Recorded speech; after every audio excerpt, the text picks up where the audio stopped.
எப்படியோ எங்க அம்மா போன் வச்சு லேப்டாப்க்கு வீடியோ டிரான்ஸ்ஃபர் பண்ணிட்டேன். ஆனா என்ன, எங்க அம்மா போன் பயங்கரமா ஹேங் ஆகுது. ரொம்ப கஷ்டப்பட்டு தான் வீடியோ லேப்டாப்ல எடிட் பண்ணிட்டு இருக்கேன். இதுக்கோசரம் நீங்க ஃபாலோ பண்ணிட்டு தான் பார்க்கணும். எந்த ஒரு விஷயத்தை ஆரம்பிக்கும் போது வெற்றி வரும், தோல்வி வரும். ஆனா தோல்வியில இருந்து என்ன கத்துக்கிறேன்னு தான் இருக்கு. நான் என்ன கத்துருக்கேன்னா, எவ்வளவு தடை வந்தாலும் வீடியோ போடணும்னு கத்துருக்கேன். இனிமேல் ஒரு நாளைக்கு ஒரு வீடியோ கண்டிப்பா வந்தே தீரும். யூடியூப்ல ஷார்ட்ஸா போறதோட பெரிய வீடியோ போட்டாதான் நல்லா இருக்கும். இனிமேல் ஒரு நாளைக்கு ஒரு பெரிய வீடியோவும் போடலான் இருக்கேன். அதை பத்தி என்ன நினைக்கிறேன்னு கமெண்ட்ல சொல்லிட்டு போங்க. இன்னைக்கு நம்ம என்ன பார்க்க போறோம்னா, ஒரு ப்ராப்பரான ஹேர் எப்படி வரலாம்னு சொல்லி பார்க்க போறோம். 100 days சேலஞ்சா என்னோட டே 13 வச்சுக்கோங்க.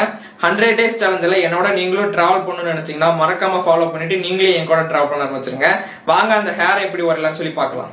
ஒரு ப்ராப்பரான ஹேரை வரைய ஒரு சின்ன லைன் இருந்தால் கூட போதும், அழகாக வரைஞ்சிடலாம். ஆனால் என்ன, ஒரு டிக்கு போட்டால் கூட வரைஞ்சிடலாம்னு பார்த்துக்கோங்களேன். ஆனால் ஸ்டார்டிங் பாயிண்ட் வந்து டார்க்கராகவும் எண்டிங் பாயிண்ட் வந்து லைட் திக்காகவும் முடிச்சிங்கன்னா தான் அது ஒரு ப்ராப்பராக ஹேராக தெரியும். அதுக்கு நான் இப்போ எக்ஸாம்பிளுக்கு ஒன்று வரைஞ்சி காமிக்கிறேன் பாருங்க.